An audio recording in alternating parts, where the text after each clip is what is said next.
wondering about you. Do you like teenage girls? When you say teenage, how are we talking? So, after many, many years, this trial has come to an end, and R. Kelly has been found guilty of trafficking young girls. Now, if we look at this video, there's so much going on here, and we're going to talk about what is the price of fame. Girls who are teenagers, 19? 19 and younger. I have some 19-year-old friends, but I don't like anybody illegal, if that's what we're talking about, underage. Some people think that you like underage girls. What do you say to them? Well, those people that don't know Robert, they don't know me. I usually don't get into what people think about me, because all my career, even before the trial, people have had their opinions about Robert, and that's probably because it has a lot to do with me. I kind of shy away from the crowd, because I'm always in the studio, digging deep into the basement all the time of my house, creating music. So, people, when they don't know you and they can't really touch you like they could someone else, they seem to form opinions or have thoughts about you that they like to, think. So some of the people who have worked with you have said that there's an issue here. Your former manager has said publicly that there's an issue of concern here. Your brother Kerry has said there's an issue of concern here. Issue of concern? Mm-hmm. What do you mean when you say issue of concern? They've said that they're concerned that you like underage girls. Let me put it to you this way, man. Unfortunately, the people that don't work for me says that. The people that do work for me don't say that. And the people that don't work for me were fired. If you had someone work for you and they're mad because they're not working for you anymore, and they're used to getting a certain amount of money, or they're used to getting a certain amount of fame because they work for you because you're famous, and all of a sudden they mess you around and then you let them go. Anything that comes up about you, they're gonna run and say, yeah, he did that to me. I knew this too about him. But you really can't, I don't want you, I don't want BET, I don't want my fans. Do not listen to the people that was fired. Don't even listen to the people that was hired. Listen to the facts and get into what you think and make your own opinions. If you're gonna have an opinion about me, have your opinion about what you may think about me. What you definitely don't do is go by somebody that was fired and they're mad and pissed off at me because they were fired. But your brother Kerry was not fired. He's still your brother. Yeah, he was fired. But he's still your brother. Doesn't matter. He's still my brother, but if he was still my brother, why did he get fired? Why did he get fired? I can't get into that. Okay, fair enough. But let me just say this. We may fire each other, but I fired them 1,000 times and rehired them. Yeah. Hey, it's unfortunate that it's like this, but when you're me, when you're R. Kelly, everybody want a piece of you. And if you don't give them a piece, they'll find a way to get a piece of you, one way or the other. Man, I've been blackmailed 1 billion times in my career. Before the trial, during the trial, after the trial. I've been sued for stuff ridiculous things, At one point in my life, I was an ATM machine, Yeah. People just come up and just push whatever, and if it don't come out, they'll go tell somebody this, or they'll go run and say this and run and say that, But I'm used to that. You don't get used to it. Let me take that back. I'm not used to it, but I'm used to the fact that I know that people will do this. Sometimes even your own family members. And I don't hate none of them. But I know a lot of people be out to get me because I'm very vulnerable, man. Especially a 7-year trial. So there's no issue here. They're all wrong. I'm Spence. This is The Prosperous Musician. Hope you're having a prosperous day. Now, as we've seen in this clip, as we know now, the breaking news is that R. Kelly has been found guilty of trafficking young girls after a trial that's lasted 7+ years. Now, the reason why it's lasted so long is because it's such a complex case. And as we hear in this video as he talks about it. There is one thing going on that, yes, if he's doing something illegal, that is needs to be punished, but at the same time, it's how these stories get blown up and twisted, because as he said, he's a big star, he attracts a lot of attention, he'll have a lot of people who may be working for him. They had to go at one point or another, maybe it was a legitimate thing, they were fired, and of course there's things called sour grapes, and particularly in the US culture, there's such a big kind of sue culture where people sue each other at the drop of a hat. It doesn't happen so much.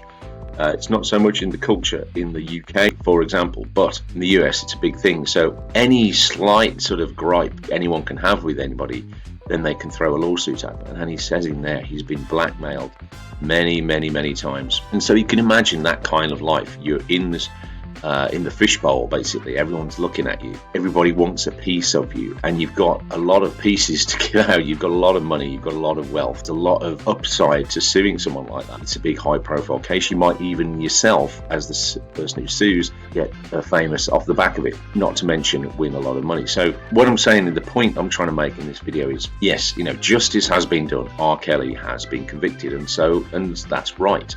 However, if you are on the way up, if being famous is a dream of yours, and that's fine. I think we've all dreamt it at one point or other.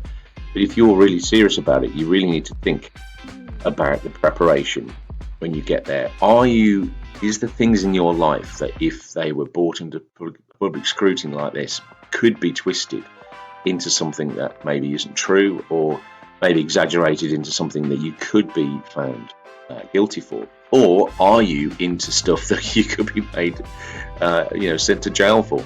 That isn't. You need to take that honest look at yourself, because as soon as the showbiz train gets out of control and you're on it and you can't stop it, then it's too late to clean up your life once people are sort of throwing mud at you. So think about that, and also think about the price of fame. Is it worth having that level of fame if you have to deal with every day people wanting to either sue you or demand money from you?